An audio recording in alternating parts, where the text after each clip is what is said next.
Greetings and welcome to Real Repairs for Real Customers, North Edition. My name's Gary and today we're filming this from our home in West Michigan.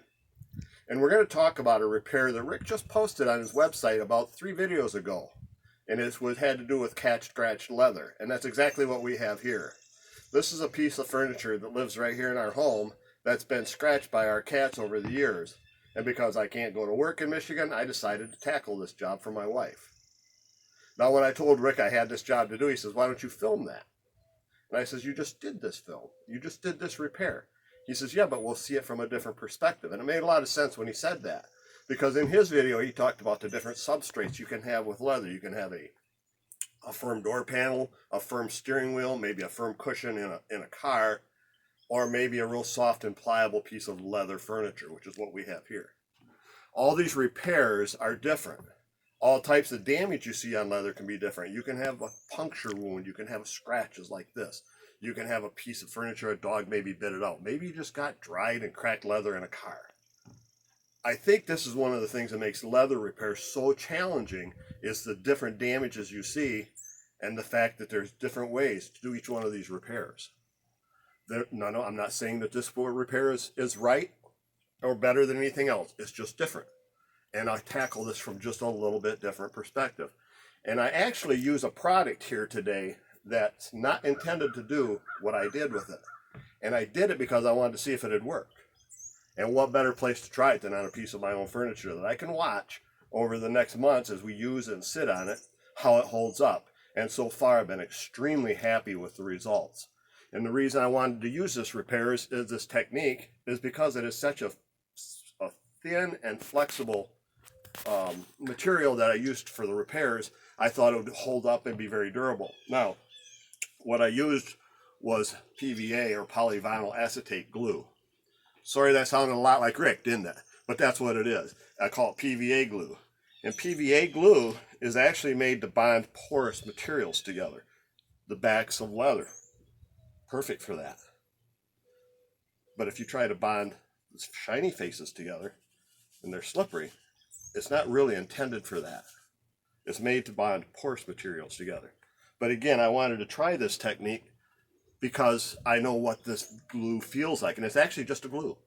And I used it to fill these scratches in, as Rick did in his video.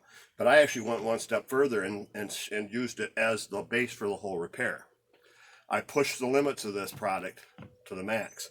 And you will see a spot in this video where I come back muttering to myself where I had a little bit of a problem, and I wished I would have just shown it on the video instead of hiding it and repairing it. But I pushed the limits where I got this stuff a little too thick and heavy on here, but I was able to save it, and the whole repair was done with PVA glue. That being said, the results turned out well. I look for the results that Rick gets. Perfection. And that's what we strive for in this. So, with that being said, I have this furniture all set up in my garage. I have my lovely bride Brenda as my videographer, and you'll probably notice that the production isn't quite up to Rick's qualities, but we had fun doing this, and we have fun sharing this with you. So, with that being said, let's get to work.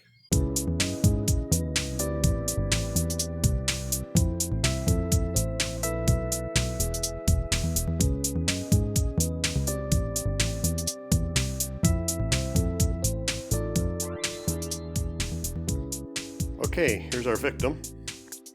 This is a cushion off our sofa.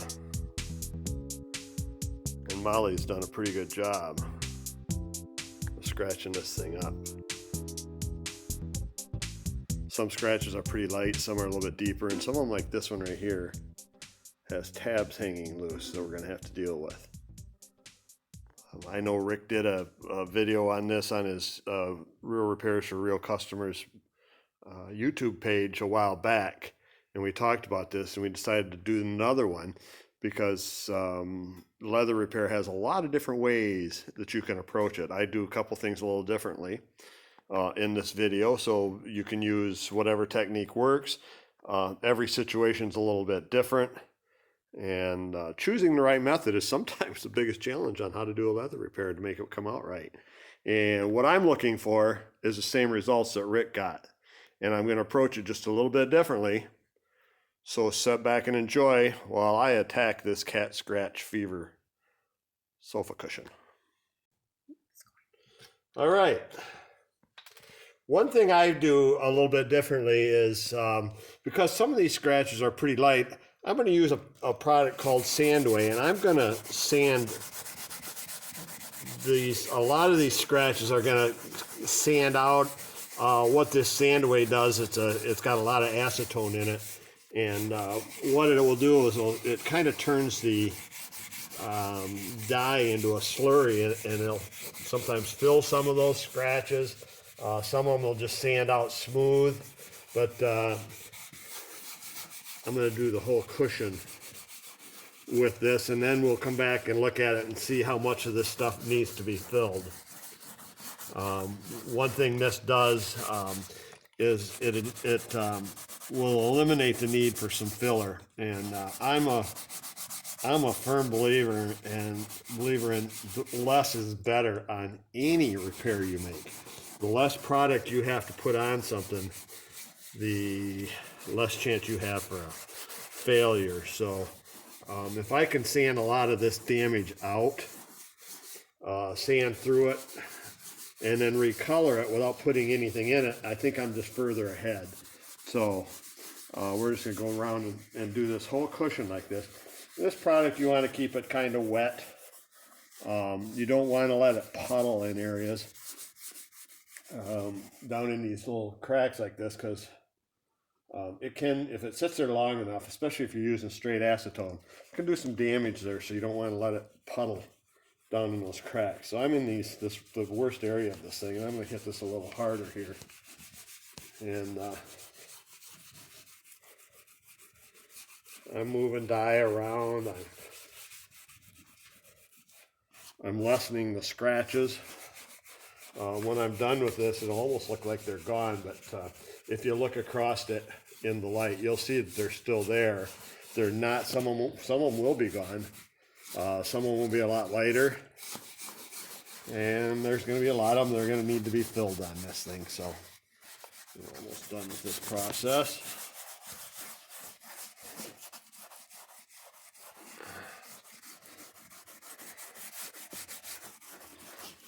If you think Molly played favorites on these cushions, you're wrong. She got every one of them on this sofa. So I've already done the other two. This one happened to have been the worst. So I think animals have a tendency to find a favorite spot. And this was her favorite spot to launch from. So let's see what happens. Okay, I'm going to use a product called leather glue. This glue is made more to stick into the raw areas of the leather, but I'm going to use it to seal these little nicks down and these little tabs down. I'm just going to use it on a palette knife, and I'm going to find out which way these things will lay down. It looks like this one's going to lay down like this, and I'm going to put this on lightly. I just want it down in the cracks. This glue isn't made to stick to the top of that leather. It does, and I've used this before. I'm just going to wipe off the extra here. I got a tab that's still up right here. I'm just going to go over these spots. I have to look across this thing with the light to see these tabs. You probably can't even see what I'm doing here. You can see them when I get the glue in there, because they start showing up as those blue spots. And I'm just wiping off some of the extra. I really just want it down in there. If I leave some on top of the leather, it's okay. I did the rest of them like this, and it stayed down really nice. I like this product for this reason. It's very soft and very flexible. This isn't going to crack. I used to do spots like this with super glue. And to be honest with you, there's some deeper scratches in backs in certain parts of cars that I'll still put down with a CA glue and sand and use the residue of the leather to seal them down. But on this one, I just want to use this glue because I know it's extremely flexible and very durable here. I'm going to do a few of them at a time. I'm comfortable with a heat gun in my hand. Some people would rather do this with a dryer. It doesn't make any difference. If you're using a heat gun like this, just don't dwell in one spot very long, because you don't ever want to blister an air-dried product like this. So I'm just going to keep going back and forth with this stuff. I'm going to come over it and sand them a little bit.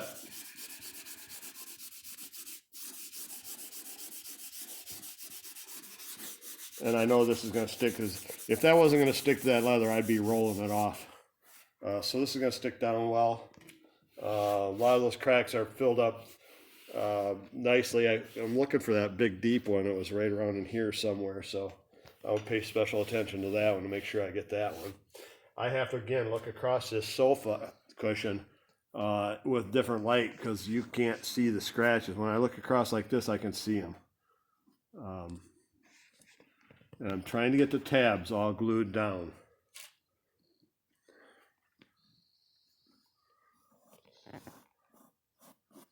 I'm using a palette knife here.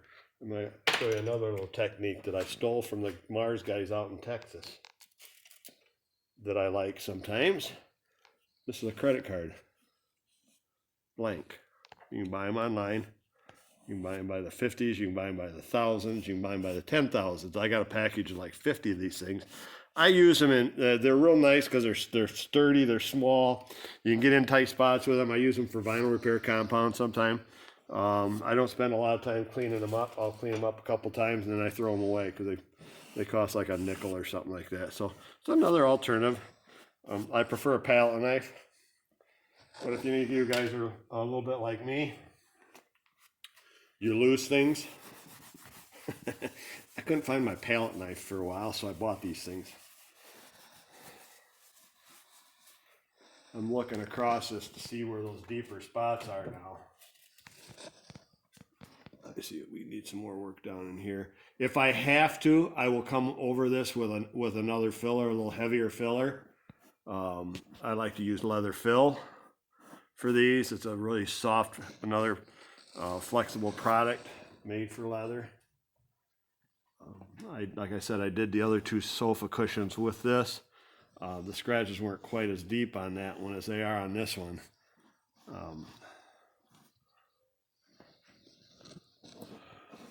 So like I said, I might have to fill these up with something a little bit heavier than this, but if I can get away with this, I'm going to, because it's a real light filler. We'll dry them up again.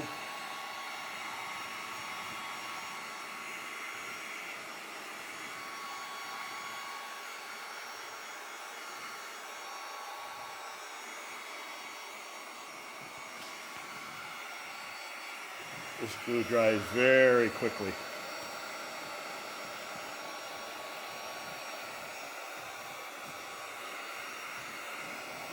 And I've put it on in real light, thin coats.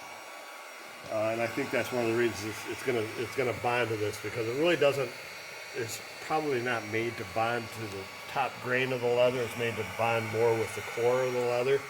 But I've had real good luck with this process, and I've made it work. So I've dried it again. I'm going to sand it back. I'm using some 400 grit sandpaper.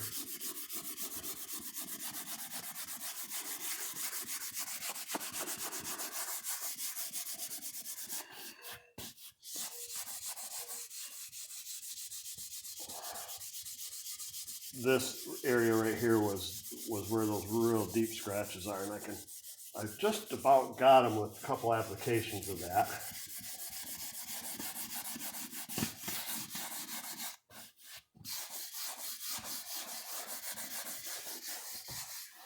I got a few more here.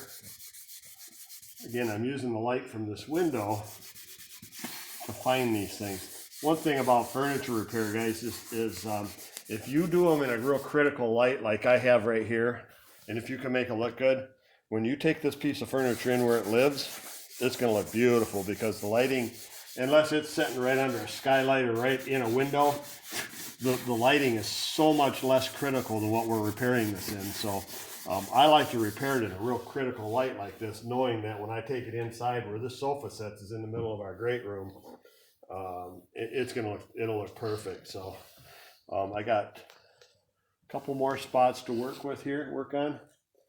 I've just got some of this glue on a pallet over here. I'm just taking it off. It's just easier for me to do that than to squirt it on every time.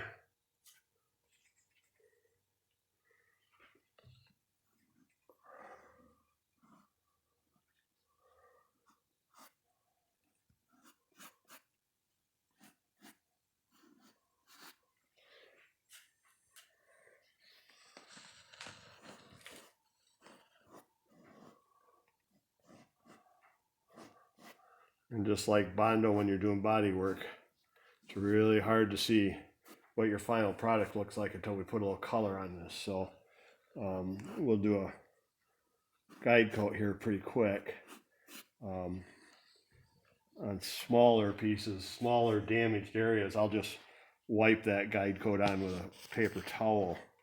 But with this one, I think I'm going to just put a real heavy coat of dye on and use that as my guide coat. And I'll show you how we're going to do that here in a minute. I'm looking around for more spots. Here. The owner of the sofa is an anal idiot, so he's this has got to be perfect. Oh, that's right, I'm the owner. Ha! All right, we're gonna dry this up, sand it again. And a little tab here I'm gonna deal with.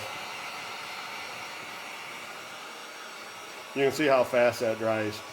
And again, if you're using a heat gun like I am, you see I'm not letting it stop anywhere. This thing doesn't dwell in one spot very long. The first time you blister an air dried product will be the last time you do it, because you won't want to deal with the fallout of that. It's not fun to deal with. So if you're uncomfortable with that method, use a hair dryer for this part. But I've done this with that heat gun for a long time, so I'm not bothered with it. But I got a tab here I'm going to try to get rid of.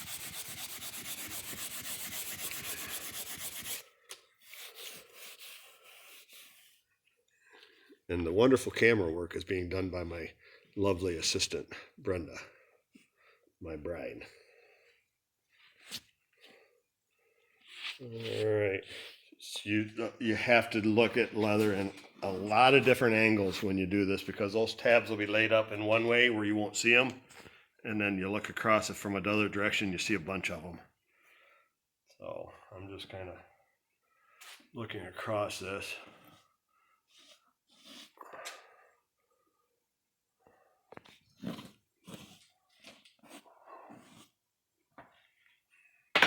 You can wipe off the excess if you like. I know that's what Rick does. I'm just using silicone wash here. But you can see how fast that dries. I can't even hardly wipe it off. It dries so darn fast. And again, I know it'll stick down on here very well. I think we're going to give this a little sanding again. I'm going to look across it one more time, and I might give it a guide coat. So let's see what this is going to look like. Again, I've just got some 400 grit sandpaper here.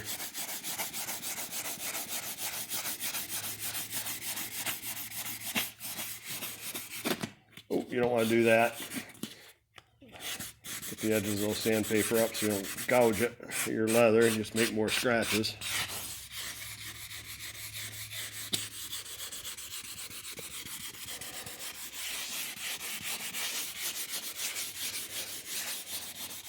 This thing is cleaned very well with the acetone, the silicone wash. I'm sanding it, so I am really not worried about a dye failure on this. This thing is prepped extremely well. I will wipe it down with a little Z7 before I dye it, just to get the dust off it. But we're looking pretty good here. We're looking pretty good. We'll give it a guide coat here, and I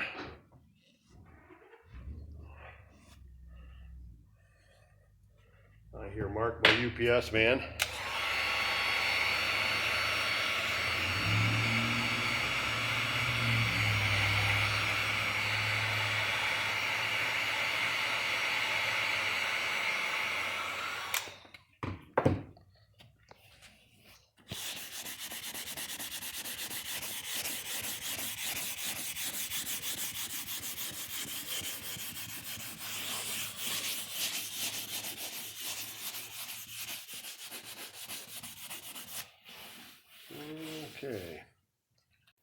Okay, I got a little towel here. I got some Z7 on it. Just a vinyl leather cleaner. I just want to get the dust I've created off this. I can see one spot I've missed already, right here in front. So before I do the guide code, let's go ahead and hit that up. I can see I missed that spot already. So let's go ahead and fill that one in. Other than that, looks pretty good. See all these shiny spots here where I put the glue? I'll show you how I deal with that. It's something I figured out a long time ago. I do it on bolsters of truck seats. Let me show you what we're going to do with those here in a minute.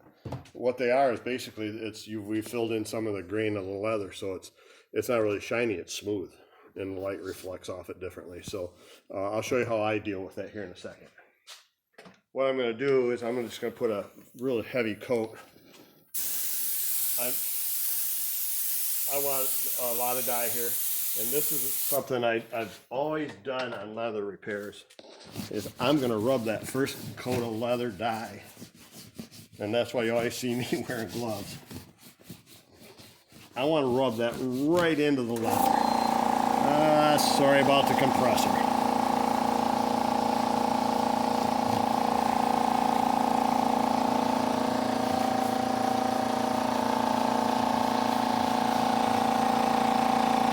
Wipe that right in. The compressor will go off here in a second. I'm going to dry that. And this is going to really, that's my guide coat right there. When I mix my dye for furniture, I've found that I have a lot better results, can see what's going on a lot better if I use more of a gloss clear as a base. I use the high gloss base, about half and half with satin gloss. So I've got quite a shiny finish here. That's okay. When I'm done, I'm gonna put a coat of clear on this anyway. That's gonna match the gloss, which is a lot of times one of the hardest things to do on leather repair is matching the gloss. I got a spot here I don't like. I'm gonna hit it with dye. A little rough there. Wipe that in. It looks like I got a little spot here I need to work on, so let's get at that.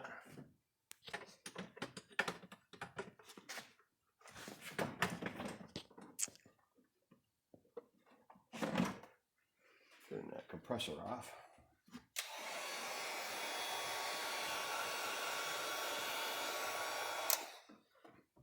All right. We can look across that now and see I've got pretty good coverage on all those scratches there. You can see that all those tabs are laid down. That area right there needs a little bit more attention.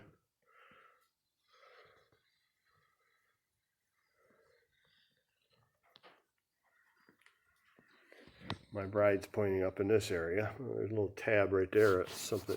Nope, that's just something on there. Looks good. I think we're just going to work on this little area right here. So let me put it's going to take a little bit more application of glue. I might have to put a little bit heavier filler in this. I'm going to try it with the glue first.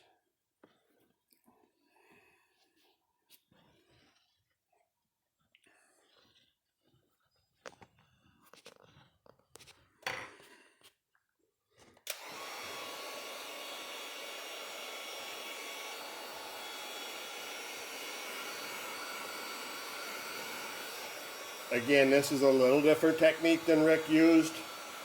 I did the other two cushions already, and we end up in the same place with a different process, which is the thing I love about leather. It's a challenge there's just so many different ways to approach every repair, and sometimes you need to just sit and look at a repair. Okay, we're just going to keep working that stuff. I think the reason I can get away with this glue on this is I'm using it in such a thin amount. I'm pretty sure you don't want to pile this stuff on. You may not like the results. I've probably pushed the limits of this product with this repair.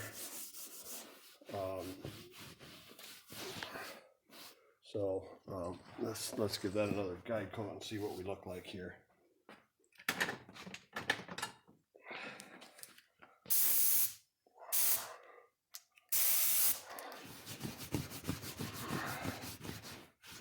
That'll work.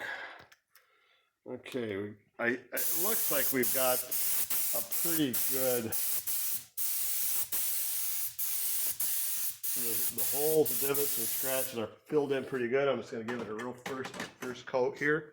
And I'm going to show you how we'll deal with those shiny spots, or those flat spots.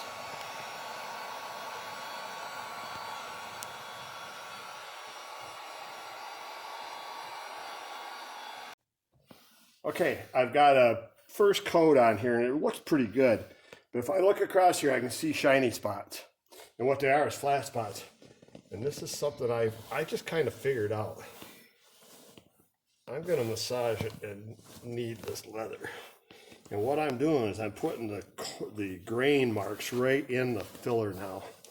I figured this out on a Chevy bolster one day. I did a Chevy truck seat, and the bolster looked so smooth compared to the rest of it. I ended up grabbing it and just scrunching the bolster and putting some character lines in it.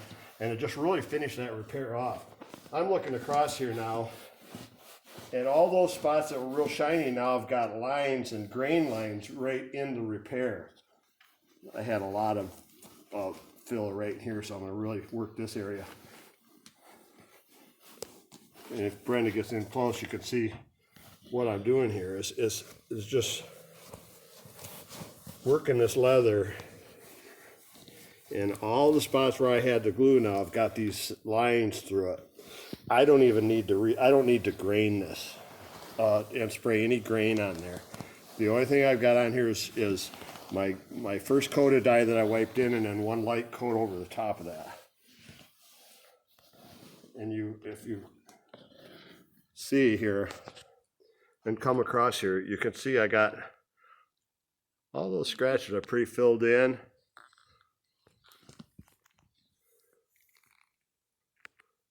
You can't see those little shiny spots anymore because I've got the grain, I got the wrinkles of the leather are right in it. That's a really neat technique to remember, guys, if you're using filler, is to scrunch the leather when you're done. If you scrunch that leather and your repair comes out or it cracks, it's a good thing you did it now because now you can deal with it. But I scrunched on that pretty good, and you can see that stuff stayed down. I got a scratch right here. I don't know if you can see that scratch right there. I'm not going to leave it.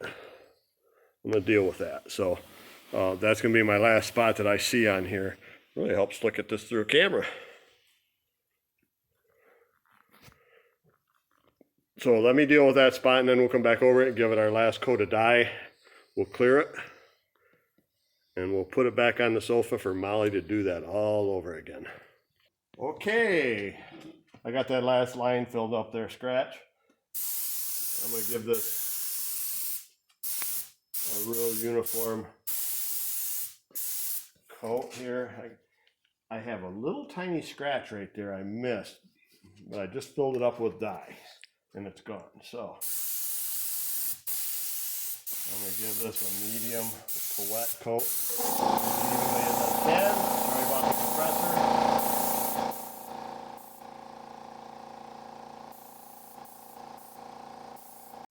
Okay, we'll just finish this up.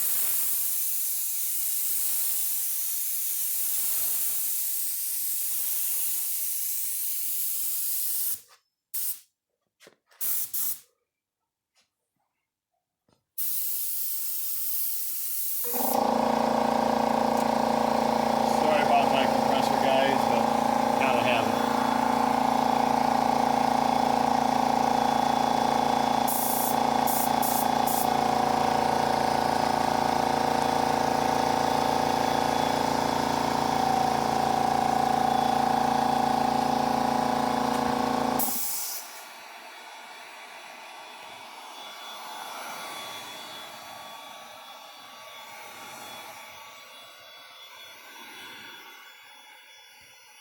I'm going to dry this real thoroughly before I put a coat of high wear clear on this.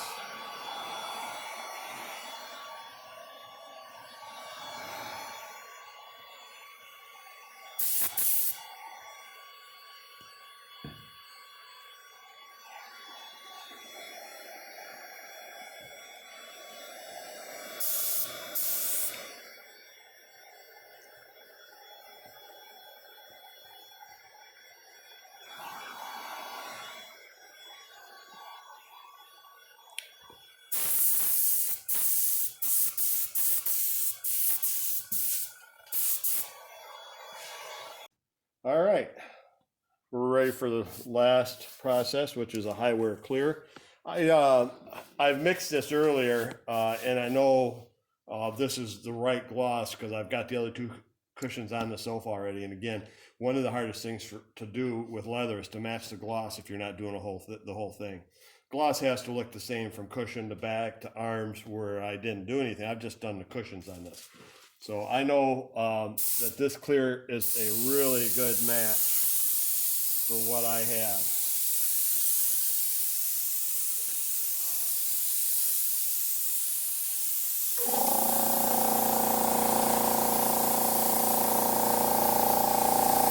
Some guys like to start and stop their gun. I'm a continuous guy.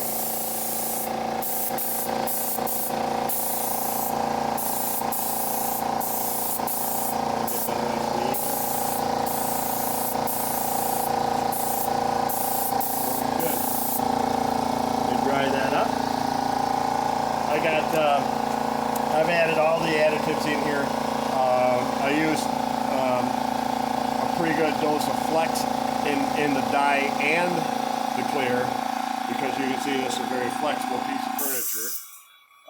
I like to put pretty good amount of slip additive in the clear. I use it also in the dye itself. Again, this is something you don't want to get too hot with your heat gun. You don't want to blister this and bubble it. Like I said, if you do it once, you won't do it again.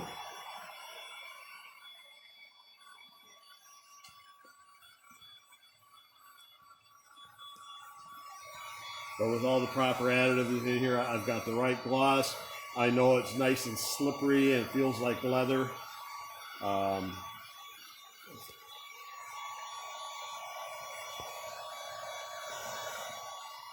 And get this all good and dry before you get on it and check the slip and the feel of this. Because if your clear isn't quite dry, you're going to leave a mess. You have to come back over and do that again.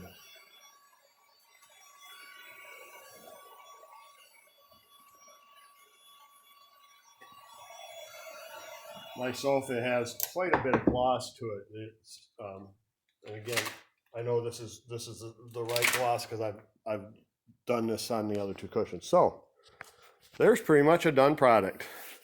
It feels good. All those little shiny spots are gone, and as you sit on it like this and sit on it and wrinkle it, those are all repairs just are gone. They're nice. There's not a lot of filler or additive or anything on this cushion, so I'm confident in this repair lasting for a long time, or at least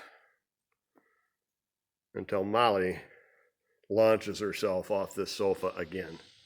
So that's how, it's another way to do it. I think this turned out pretty good. We're going to go put it back together. Enjoyed showing you guys this technique.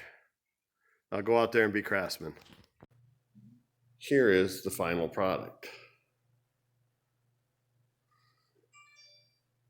And that is Molly contemplating another attack. She's gotten a little older. She's not quite as rambunctious. But it was from her claws scratching as she launched off this sofa. But you can see as I get in close that you can't even find those repairs. That one right there seemed to be her favorite, so we moved her favorite down to this end. If I get in real close here, if I can get this to focus, you'll see you can't see any of the scratches on this anymore. The gloss is matched up perfectly. Oops, look at that, more work to do. But you can see, like I said, the gloss is good. It matches. We only did the lower cushions, so everything else is original. We were fortunate on this that when Brenda bought this, she was very, very smart in buying me a one color sofa. There is no marbling or antique to this, so this was a very simple repair as far as the color goes. I didn't have to do the two-tone color. So that's the final product. Brenda was real happy with this, and that makes me real happy. I enjoyed sharing this with you guys. I'll go out there and make it a great day.